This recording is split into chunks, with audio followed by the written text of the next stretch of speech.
Yo, yo, yo, boys and girls, men, women, children, people of all kinds, whoever you are, everyone's welcome to this dojo. It's your boy Peter here, aka Peter Freakout 10, baby. Bringing you guys an episode of Video Game Time, where the good games are always reviewed. Alright, back into our video game review. And we're back to the Resident Evil series. Or Trilogy, as it was once known as. A series that also I didn't think I would be loving as much as I do now. After hearing about how the games played, I didn't think they were going to be my thing. But playing them really surprised me. Now, just a quick recap for those who haven't been keeping up with the videos. The first Resident Evil is a great start. It's got its issues, but I thought it was a good nod to the work of George A. Romero with a bit of aliens, but with zombies. The characters were interesting, minus Rebecca. The gameplay was solid, and it paved the way for survival horror that you could say Home Sweet Home did it first, but Resident Evil pioneered it. Thus why we have games coming like Silent Hill and Dino Crisis following suit. And I do prefer Silent Hill over the first Resident Evil, as I like that game and its world a bit more than the mansion in the first Resident Evil, along with the next title. But Resident Evil 1 is a really good game, because for what it did and what it was able to do, it deserves its flower. Resident Evil 2, though, I love. And that's become one of my all-time favorite games. I thought every single problem that the first one had was fixed in this game. It's got a great balance of action and horror. That's why my review is titled Capcom's Aliens of Resident Evil, because that's essentially what Resident Evil 2 is. It's a mix of action and horror, just like Aliens. I like the story more in 2. I like Leon and Claire. Helps that Claire is one of my waifus, if you know what I mean. In Ada 2, what? Need some gorgeous foxes to look at while the campaign is going on, as well as the carnage. The zombies are more creative in that game. It's easier to control. It's got great weapons. The zap gun is awesome. I even like the zapping system. It adds a sense of replayability to the game. It's just a really exciting second installment. And so far for me, it's the best of the series. And it's one I'm going to make a yearly playthrough of. But now if you guys know your numbers, we come to today's game. Resident Evil 3 Nemesis. I would do the sound of that Resident Evil guy going, Resident Evil 3. But he just says Resident Evil, so it just kind of ruins the joke. That's why I'm saying it here. But how do you top Resident Evil 2? And is it even possible to do that? Well, for you ladies, grab your tube tops, your guns, your mind makers. Watch out for Nemesis as we talk about Resident Evil 3 Nemesis.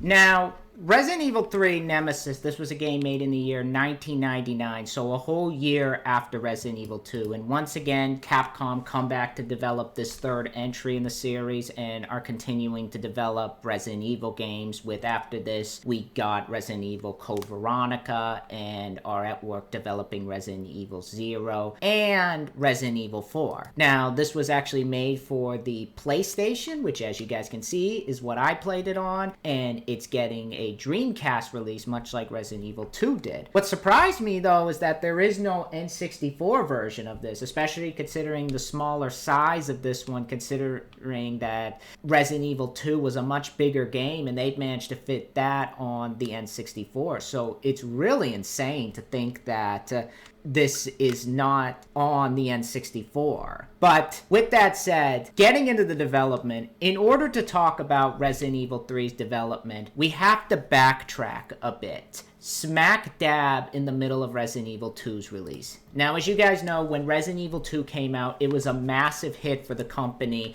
after all the hurdles they went through to make that game, starting from scratch after they didn't like the direction they were going, and this drew a new crowd to Capcom and the series. And this gave Capcom the push they needed to greenlight more Resident Evil games, all at the same time.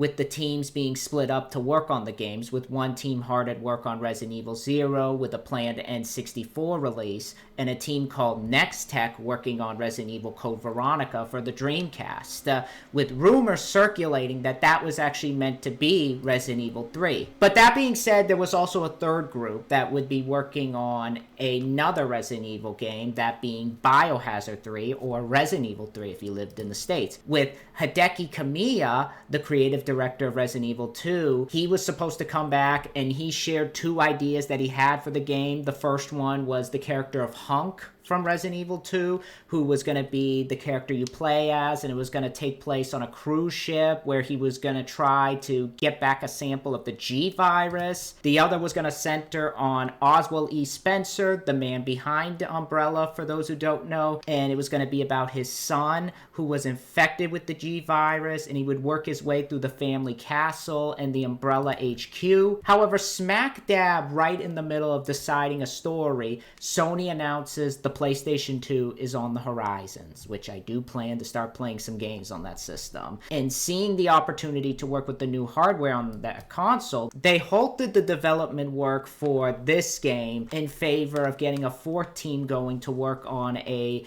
Resident Evil 4 in time for the PlayStation 2's launch. Realizing they still had Resident Evil 3 on the side and not wanting fans to go a long time without a Resident Evil game to hold them over before 4, they decided to make Resident Evil 3 a spin-off, with Shinji Mikami returning to the producer's chair now that Hideki was signed to Resident Evil 4. Because the other team members were busy working on other Resident Evil games, also counting the fact that a good chunk of the artists had left Capcom due to the draining and miserable time they had making Resident Evil 2, and the writer who had worked on the other two games were busy with other games, Capcom had to settle on new talent and had to hire less experienced artists to bring Resident Evil 3 to life. Sitting in the creative director chair would be Kazuhiro Aoyama, who has already had a history with Capcom, having worked on the first two before being promoted to creative director. Once he came on, him and Shinji started seeing eye to eye, with them, along with the new writer, agreeing that because it was going to be an expansion set around the same time as Resident Evil 2, it should be set in Raccoon City again. This is why it was originally titled Resident Evil 1.9, with the writer Yahushi Kumisura of Dino Crisis drawing elements of the story from unused elements of the original Resident Evil 2 script, and the Biohazard drama album, which consisted of 3 volumes. In the original 2 games, he went back and replayed to familiarize himself with the world, and even had check-ins with the people involved with the previous game to make sure everything going on in the story was in continuity with the other games. With the original intention being to make the city more explorable, there were going to be more moments that could join in Resident Evil 2's events. There would also be areas where enemies would be a lot stronger, and enemies would enter the map without you triggering that, and that new characters would be introduced to play as. Early into development, that last one was thrown in the garbage, as they felt it was a better idea to bring Jill back and make her the main character, with some of those ideas coming from Shinji, who wanted the game to be, as he put it, more indie and play in its own manner from other titles in the series. Some of those creative decisions may also stem from the fact that he was not a fan of the direction Resident Evil 2 took, opting for more of an action horror game. Once they came to an agreement, they began to develop the game. The new team worked with the engine they had worked with since the first Resident Evil, and despite the new team being inexperienced, they were able to work and update the engine that had Power 2, and were able to make some adjustments that allowed for new gameplay elements and ways to kill the zombies that hadn't been possible in the previous games, and were able to design a game in a way so 9 enemies could appear on screen at once, and made adjustments to their artificial intelligence. Mikami also saw this game as a perfect opportunity to introduce a new villain with the crew that would instill fear into the hearts of players, and as he put, something that he felt would give the player a sense of paranoia and dread the next time you encountered him. Enter Nemesis, who the team drew influence from the T-1000 in Terminator 2. Thus where my friend got the comparison that if in the first one Mr. X is Arnold, Nemesis is the T-1000.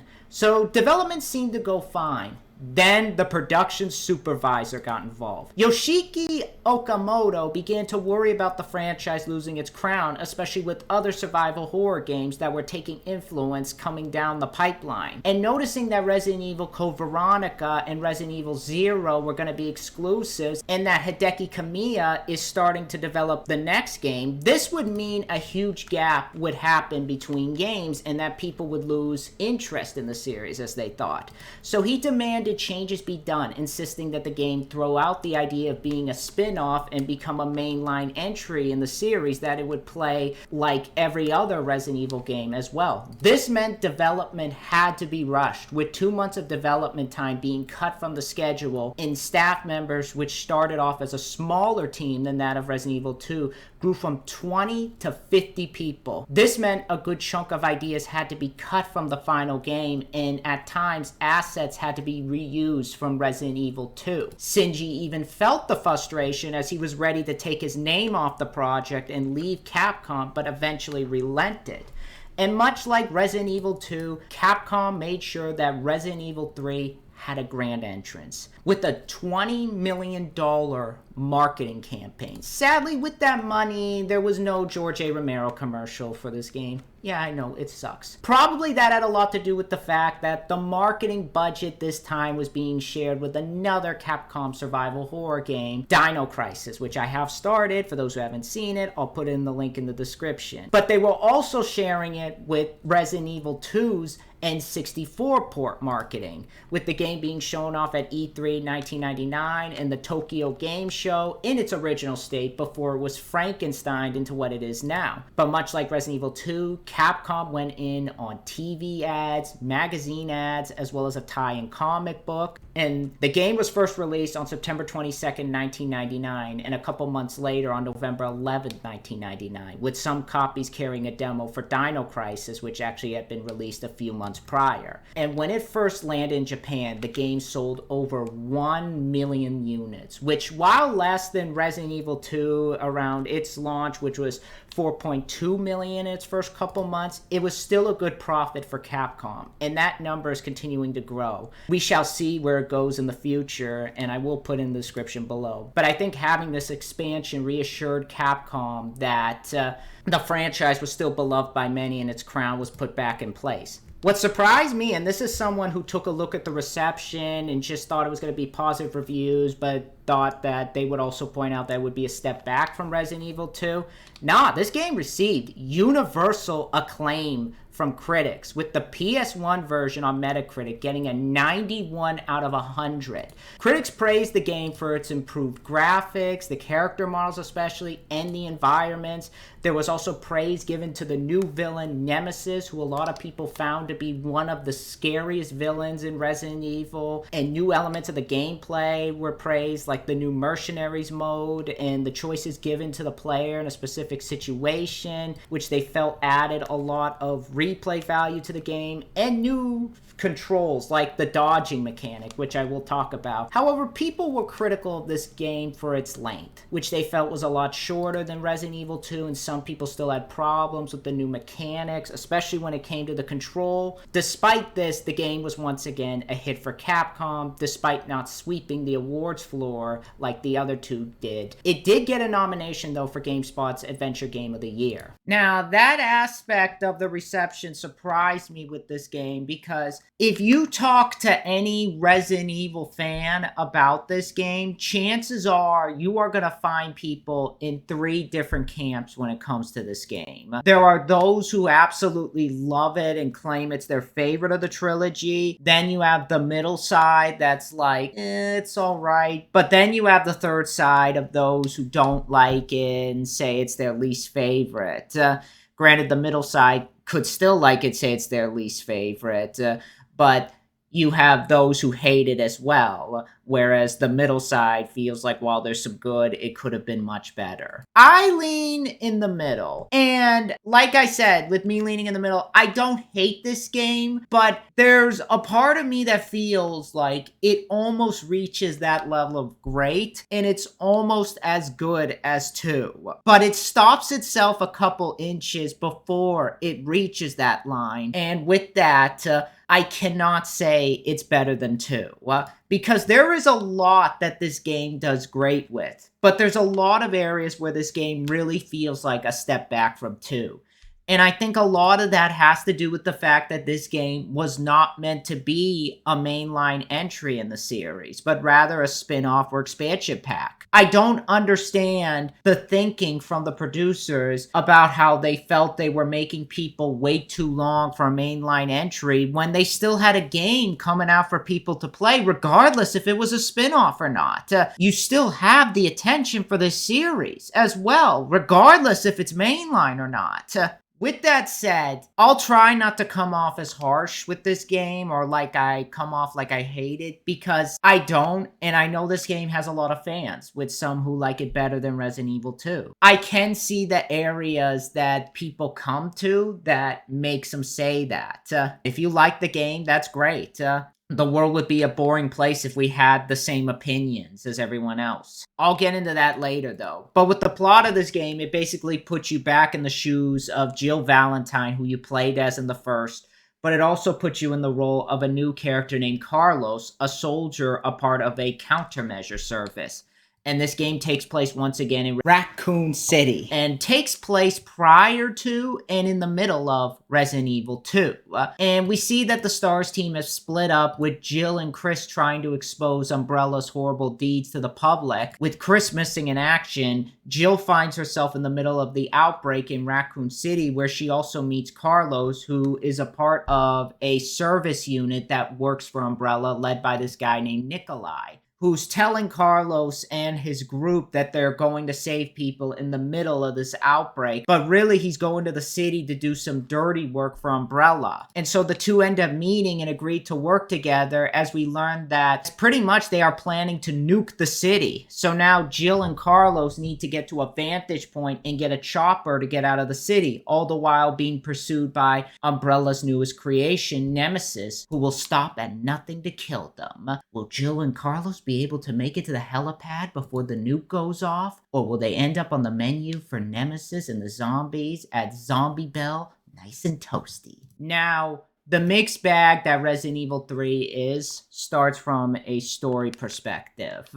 I'll start with the good, though. Starting off, I like the fact that the story does go back to Jill from the first game. I like the fact that the story shows her holding on to her arc from the first game, depending on if you played the game from her point of view, and you see that she's toughened up a bit now that the events of the first have caused the team to disband, and you still see that her and Chris have been trying to expose Umbrella for the shit that they've been doing, and Chris is MIA, and she's on her own. So I like how the story continues to expand on her, and how it shows that Umbrella is continuing to try and silence her and Chris.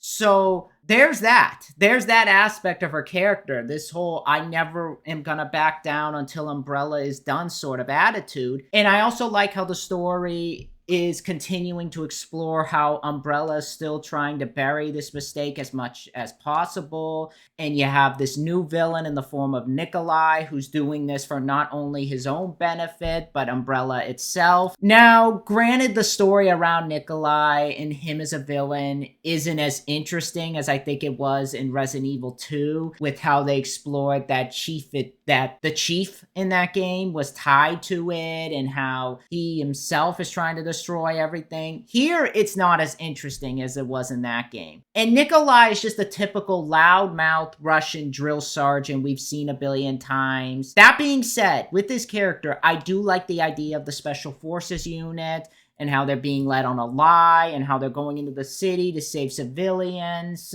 But really, they're going in to retrieve documents for Umbrella. And the deeper they get into this situation, the harder they are having to find a way out.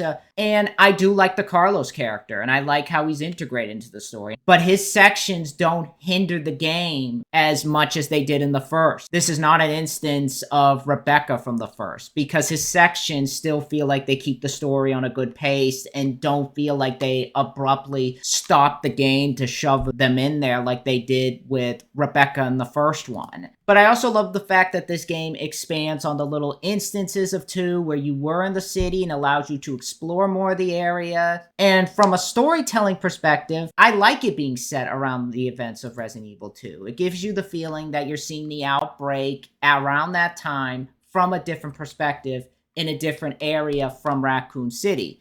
And you'll find yourself going into shops, seeing the destruction caused by the zombies. So the immersion of being in the city is still there, and it's amplified now that you're in a bigger environment. Once even Nemesis is revealed, I like the idea of this monster that was made to hunt down stars and will stop at nothing to kill Jill. And it gives you the threat that keeps you on your feet and moving more. And it does that element of fear that you feel around the corner perfectly. So there's a lot that the story does well, but it also finds itself stumbling in a lot of areas. As overall, the game is really light on the horror aspect at times, as despite the Nemesis stuff giving you a small injection of horror, the game really moves more into being an action game, and it loses that mood and atmosphere that made 2 work so well. Now, you could say 2 was action-based as well, but it knew how to balance being a horror game and an action game much in the same way Aliens did, whereas this puts the action end towards the forefront and puts more of an emphasis on explosions and shootouts, and it just alienates me, who was hoping for more of a horror game. And the horror stuff just feels like it was put there at the last minute. And it's not as well formulated or as well done as I think it was in 2. Granted, there's still some small moments of the city having some atmosphere to it, but I don't know, it just wasn't as scary as I think it was trying to be. On top of that, the characters besides Jill, Carlos, and maybe Mikael, I couldn't give any more of a flying fuck about any of the other characters, as there's less of them in this one, and the few that are introduced, some don't even have a name and are quickly disposed of. So you don't care who lives or dies besides the main crew.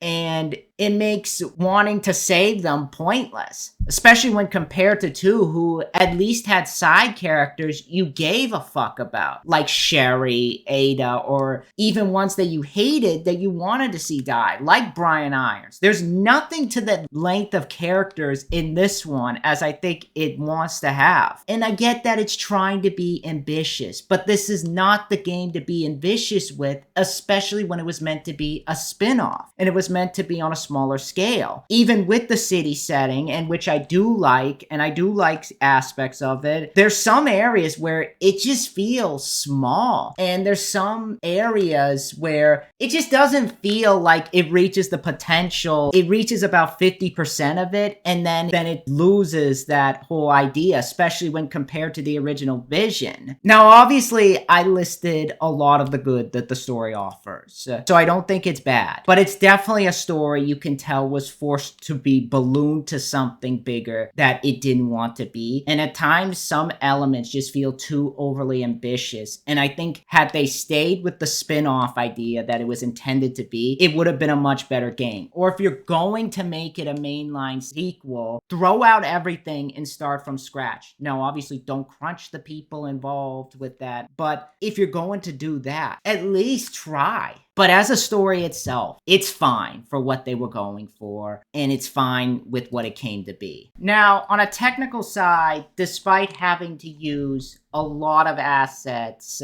from Resident Evil 2 and being done by a less experienced team, I think for what they were able to accomplish, the game looks good. I do feel Resident Evil 2 looks better in some areas, but this also has some additions that graphically also make it better than Resident Evil 2. The city itself, once again, looks great, despite the scale somewhat tiny in particular areas. You still get the sense of destruction that went on, from cars piled up to streaks of fires in the areas, the shops being ransacked despite not being a huge city to explore. It does make use of the idea of being in the city and its look. Like Resident Evil 2, the levels have a sense of variety to them. You'll visit a power plant, a clock tower, or even go back to the sewers. You do revisit some areas that were in Resident Evil 2, like the police station, but that's only for a few minutes. And despite not being as scary as Resident Evil 2, I do think the environments do here and there have some atmosphere to them. One thing I do love about the engine that I didn't notice that they added to this game that a friend of mine pointed out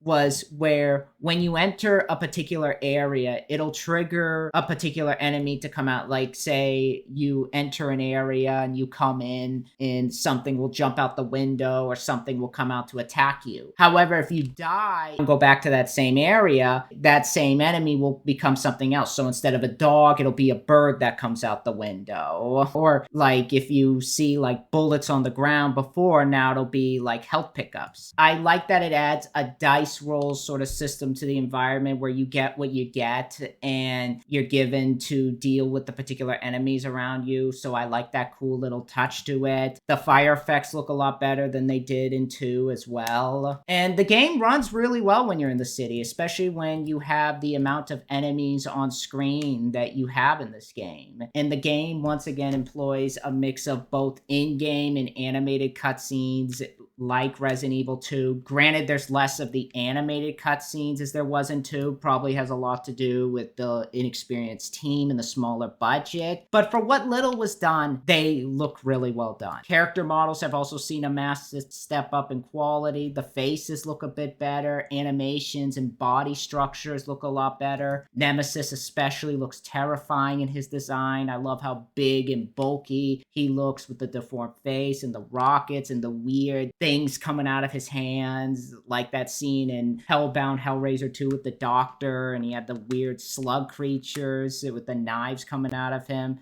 I also love the fact that they brought back the hunters, and I like their design more in this one than I do in the first. They look much scarier and more beast-like and have more use of polygons that makes them look less blocky than they did in the first, despite looking good in the first. The gun models also look really good with some great sound effects to them. And the voice acting for Jill from Catherine Disher, who replaces Una Kavanaugh from the first, I will say is a huge improvement over her voice in that game. Vincent Corza also does a great job as Carlos, despite being a hornball in some sections. But hey, aren't we all? Just kidding. So there's a lot that this game does well on a technical side of things. However, like the story, there's also a lot of areas where it fumbles. The first one being, for me, besides Nemesis and the Hunter's designs, the other zombies or creatures are really lacking, especially when compared to 2. You have basic zombies that you've seen in the other 2 games, but there's also enemies reused from 1 and 2, like the spiders, zombie dogs, and crows. And the new ones are just lame or lacking in imagination, like this weird flea-like creature called the Drain Demos, or these weird slug creatures that are bred by this giant worm that comes out of the ground that looks like a mix of the Graboids from Tremors if they fucked the worms from Dune. They're nothing compared to 2, where you had the liquor or even the bosses in that game, like the giant alligator in the sewer or Mr. X, which were more creative. I mean, like, Nemesis is still Nemesis, but I don't find them as cool as they were in that game. They just feel like they were thought of the last minute. Now, that aside, the complaints about how they're animated, though, they're greatly animated. That's what I'll say. It's just the designs, I feel, could have been much better. I bring up that because you have those people who will say, "You're complaining about the design, yet you don't acknowledge the hard work that people put into these games." No, that's not the case. I can say that you can tell the team was putting a lot of hard work into this, despite being a bit less experienced than the people in Resident Evil 2, and I see that. So no complaints to the people coding the game. But also another problem I have with this game is despite it running well, the indoor areas at times are a different story, because I had many moments where I walked in the door and the game hinged as I was attempting to open the door. There were moments when that would happen, like say when I entered a room and the fixed camera would be in one position, I stepped to the other area of the room, the game would hitch. This happened so much, I thought my copy was broken. But apparently, I've seen other people on forums talk about this. They've had this problem too, and I've seen videos with people playing this. They've had the same thing. I also noticed some of the gore animation looks a bit scaled back. Now, granted, it is gory. You do get your gore, so there's nothing to complain about there. But there's particular areas that I had fun with in number 2 that feel scaled back here. Like the headshots don't have the same rewarding, explosive, chunky look they had in 2. They just explode when you shoot them, and it makes them not as much fun to do, especially the dismemberment system, which just feels more basic than it did in 2. So really feel like they could have touched that a bit more. And besides the main leads, the voice acting is also a step down from 2, which showed improvement over the first. Here, the cast is awful, phoning it in at some points, over the top, and unintentionally funny in some areas. Like that guy in the warehouse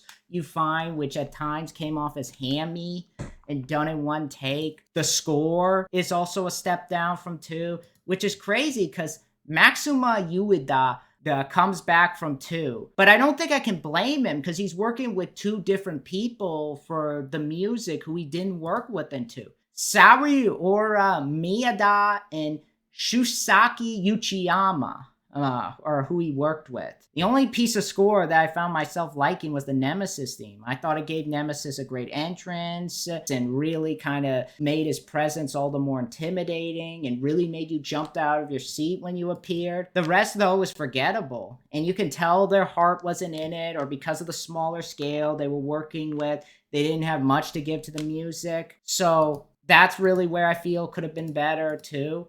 Now, with that said, don't take this like I'm putting down the developers as people. Because with everything that I've said, I still give them credit for going out of their way and making the best game they can. And what the game came to be, I do tip my hat to them. Because like the yin and the yang, for every bad that there is in the technical side of things, there's also a lot of good. Now, moving into the gameplay portion of the review, change of pace. I will start out with the bad that the game has in the gameplay department. Because despite a couple of annoyance for me, the gameplay is where this game really shines.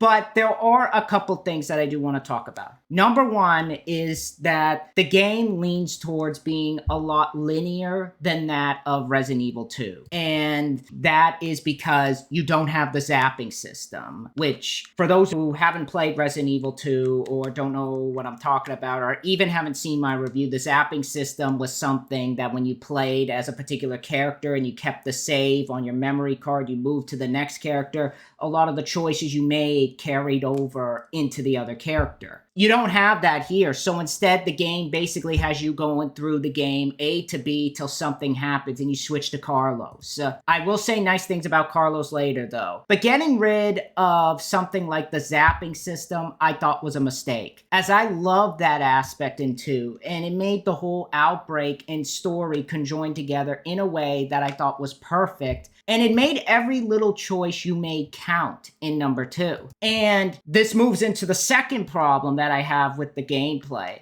Because without it, it feels really short. If you're not doing a completion run, which takes about 9 to 10 hours, just the basic run takes about 7 hours. If you're a completionist, you'll get a lot out of that time. But for those players that aren't going to think to go through the game and complete everything, it's going to make it a lot shorter than 2. And I think 2 helped with that because of the zapping system. So I think that's why here it feels really short. But those are really my only 2 flaws with the gameplay. From then on, you're going to hear a lot of good here. Now, the gameplay is basically plays just like the first 2, where you're set loose in an environment overrun with zombies, and you have to fight your way through the environment. Like I said at the beginning of the story segment, though, this one puts more of an emphasis on the city and you working your way through that. A little bit akin to the likes of Silent Hill with a little bit of Soul Reaver and Shadow Man to it, because like those games, there's areas that will be marked on your map that you need to go to, and sometimes you can't get there right away as they'll either be blocked off and you'll have to advance the game a bit more to basically find another way around or find an object that will help get you through the area. Keys obviously make a return, but you'll have moments where you'll have to find objects that will help you. Like there's one moment where you'll have a fire blocking the pathway that you're supposed to go through, and you have to find a fire hose, but you can't get the fire hose right away. You have to advance the game to get the pliers that will help get the fire hose off the thing that it's screwed onto. And you take the fire hose there and spray it away. And while you had stuff like that in the other games, I feel like Resident Evil 3 puts more of an emphasis on the player looking more for objects as opposed to just looking for keys or key cards. And I like it here because I feel it helps give the player some challenge when venturing the area and makes you feel like it's not just a locked door keeping you from advancing. As while that worked in the first two, now that we're in the city, there needs to be more of a sense of challenge to Raccoon City beyond just being a locked door or infested with zombies. But this game also adds some new ideas beyond those as well, and does expand on aspects seen in the previous game. For example, the game gives you choices on how to approach a particular situation you find yourself caught in. With Nemesis, you can choose to either run away or take him head on, which will lead to a boss battle with him the times you meet him. Same with Nikolai. Some of these choices play a part in the impact of choosing the ending you get, but other times they're just there to give you a way to deal with enemies or give you an alternate route. Like there's this one moment where the worm makes this hole in the garage and you can decide whether you want to drop down or hold on. There's another moment where you're at the power plant and there's all these zombies hanging on the fence, which is an electric fence, and you can decide whether or not you want to take them on with a gun or turn on the electric fence to the point that they're shocked to death and their heads blow up. So fucking cool. So that will add some replay value to anybody who wants to see what both choices will do and where they'll take you, especially when it comes to the ending. It's not as robust as it was in 2, because again, the zapping system's not there, but it's fun in areas. And at the end of the game, much like Resident Evil 2, like I said, you're awarded with one of 3 endings depending on the choices you make. Now, like I mentioned earlier, that this game has you taking on the role of both Jill and Carlos, and both have their strengths and weaknesses, as there will be a moment where something happens to Jill and she's knocked out and you have to play as Carlos. Basically, what this amounts to is Jill has a particular arsenal that Carlos doesn't have, but there will be particular areas that Jill can't get to, and that's where Carlos' strength comes in. Like there's this point where you have to push this bell out of the way as Carlos that Jill can't. So both have their place in the story. And I'm not as annoyed with it as how I was with Rebecca in the first, because at least Carlos's parts move at a fast pace, and at least he has a gun, unlike Rebecca, who you just had to run through the zombies with, and it got tedious. And I know a lot of people are going to say that's hypocritical because you like Sherry's moments in 2. Sherry's moments in 2, I was easy on because it made sense from a story perspective, and she's a kid. Obviously, she's not going to use a gun. Carlos, though, his sections, I found myself really enjoying more because of the benefits the game gave you to playing him, and you're able to get to areas that Claire will be able to get to later exploring and get some weapons you wouldn't be able to. Something I wanted more out of Rebecca in the first one. And playing as both, the game controls great. Both characters feel like they have the right amount of weight to them in their movement. The shooting still feels snappy and aims well. I do feel like there's some areas where it doesn't aim as well as 2, because there's some moments, I don't know. I remember when playing when I'm trying out the mercenaries mode, there's moments where I was trying to aim for a zombie and say the zombie's here, but there's an oil can over there.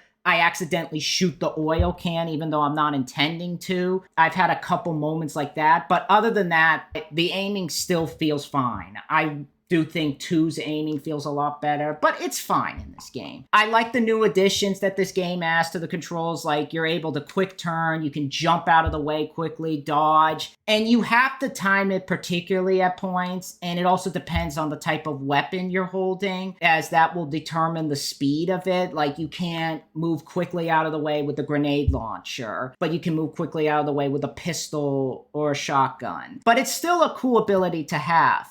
I also like the fact that they, despite the aiming being a bit annoying, I did like the fact that they included the ability to shoot oil canisters. If there's a ton of zombies around you, you can shoot the red can and it'll explode and kill all the zombies around you. That I thought was a cool touch. You'll get a lot out of the areas in this game where you can use the environment, even in the boss battles, which for as much as I'm not a fan of, I do like the fact that you can use particular objects in the environment to basically kill the enemies. Like the worm boss has it where you are in this ditch and there's this puddle of water and there are these lampposts and you have to break the lamppost and lead the worm out of the ground and into the water so it can be electrocuted. And even in the final battle with Nemesis at the end, you can use this laser that you have to power up and lead him into it so he can be lasered to death. So while not as creative in design as I think 2 was, there's still small nuggets of creativity there.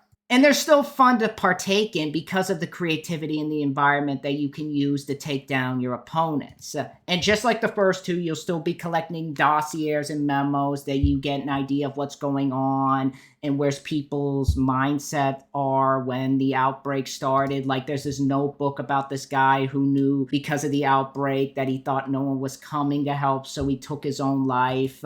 Camera strips also make a return from 2, so if you like collecting those are back. And of course, being this is Resident Evil, you do get some good weapons. Of course, weapons from the first 2 make a return, like the knife, the pistol, the magnum, the shotgun, and a grenade launcher. But you also get some new weapons like the STI 6.0, which you can build yourself and you get pieces to each time you kill Nemesis. You get a new version of the shotgun called the Western Custom M37. There's this weapon called the Mine Thrower, which is this big gun that shoots mines and you can shoot it on enemies too, and an assault rifle. So once again, like Resident Evil 2, there's some kick-ass variety in the weapons that does make them unique. I would probably say I like the weapons more in 2 because I felt they were a tiny bit more creative. I mean, I'm not putting down the weapons here, but I felt 2 had some unforgettable ones, like that spark shot that you could electrocute your enemies with. But other than that, they're still cool here. And an addition that I also love about the game is the ability to make your own bullets. Basically,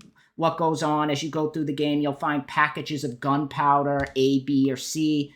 And when you combine the 2, you can make particular bullets or explosives. You can make freeze rounds, shotgun shells, regular bullets. This I thought was a unique addition because it kind of adds some variety to the customization and the bullets and helps you kind of create a sense of remembering how to make a particular bullet, and just bringing them to life with those 2 things really was cool. It's sort of akin to Resident Evil 2, how you found pieces of the gun and you can make your own version of that particular weapon. But the last aspect of the game to talk about is the puzzles. And I'll admit, at first I was a bit harder on them because at first it felt like they were trying to combine both Resident Evil 1 and 2's routine and how they did the puzzle, and it kind of at first made the pacing of the puzzles a bit of a slog to get through and a little bit inconsistent. But the more I got into them, the more I began to like them. And I began to appreciate more about the fact that they did that. Because while they're a bit in line with the first, they also don't take too long to beat. Like there's this one puzzle where you have to get something from this medicine company and you need the code to get in the room. And basically there's like this TV that you watch that will say something and you have to put the code in there. But there's also a quest where you have to find an object to get into a particular place. Like there's a diamond that's missing and you have to go back and find the diamond to put it in there. There's another puzzle that's similar to Resident Evil 2 where you power up this generator at the power plant. You can't overload it. So, like I said, the puzzles are a bit of a mix of Resident Evil 1 and 2, and I like that because apparently a lot of people felt that the puzzles were a bit too streamlined in Resident Evil 2, which I don't get. So, I appreciate them trying to get the best of both worlds with this game in terms of the puzzles. Now, that's just the story side of things, because once you beat the game, you unlock a mode called Mercenaries mode. And this is a mode where you play as one of the mercenaries, Carlos, Mikhail, and Nikolai. And you're put in this portion of the city where you have a bomb strapped to your chest and you have to race around the area to save survivors. And when you shoot the zombies and save survivors, you get more time and they give you supplies as you go through. And once you reach the end, they'll take the bomb off you and you're rated on your performance. And you can buy weapons you can use in the game if you decide to play again. I do find this mode a lot of fun, and it does give you something to do when you've beaten the game. And it gives you a way to replay the game with a more powerful arsenal and unlock them. And it keeps you on your feet as you race to save citizens and earn points. So if you were looking for a reason to keep playing it, the Mercenaries mode gives you that. I'm not good at it, and I don't know if I'm going to have footage of it here because I suck at it. But I'm gonna try the best I can to get it as much as I can. But I do think I can get better at it because I'll keep playing it. But the gameplay for the most part is solid, albeit a few moments of a one step backward and one step back approach. And if anybody was hoping for it to step up from 2, you may be a bit disappointed. But I think the gameplay for the most part is well done. And I think maybe that kind of contributes to why I'm a little bit harsher on this game than I intended to be. I think if it remained a spin-off, I would have been a lot more kinder to it. Or if they were gonna make it a mainline game, then make it a mainline game. Throw everything out, go for broke. Make it as good as you can, or wait for the people to want to make it. Or if you wanted Veronica to be Resident Evil 3, make it Resident Evil 3. It should have been that. But with that said, I can't say this is a bad game. If anything, it's a really good game. And if you're a fan of Resident Evil, you'll enjoy it. It just stumbles knowing that it has big shoes to fill, as it was never meant to fill that area. So if anything, I'd recommend renting Resident Evil 3 Nemesis first. And if you are on the love it side, pick it up. And if you're a completionist, I'd pick it up. But when it comes down to rating it, I originally got it at like a 7.2. But the more I kept talking about it, I have to give it a 7 out of 10. Again, I'm making this clear. It's not bad. It just stumbles itself right at the finish line, as there could have been more to it, and it almost reaches that great level. But I'll still play it. I'm not going to sit here and say I'm going to sell it. I'll still play it because I'm a fan of the series. But I definitely would say so far it's my least favorite Resident Evil. Then again, it's not bad. I don't hate any of them so far. I just think this one could have been a lot better. That being said, I am excited to see how they do with Code Veronica, being that they put this on the side for that game, which they put more into. So I'm excited to see if they did that as well as this one. So we'll see how that goes. But yeah, that is my review for Resident Evil 3 Nemesis. And next time I am going to do a review of Pokemon 2000, so be on the lookout for that. Recently, I'm still working on the Mission Impossible review, for those wondering. That's continuing to be written up soon. Sorry this is taking so long. Just have a lot going on in real life at the moment. So it's kind of taking a while to get that written up. But have a lot down the pipeline. I will do some more Soul Reaver soon. I did film a little bit as I want to do the glyphs portion for the gameplay because I love doing the glyphs. But for right now, though, that's what's to come. I'll see you guys later. Let me know in the comments below what you guys think of Resident Evil 3. Is this your favorite Resident Evil? I'd love to know you guys' thoughts down below in the comments. Be sure to rate, comment, and subscribe, and I'll see you guys next time. Bye.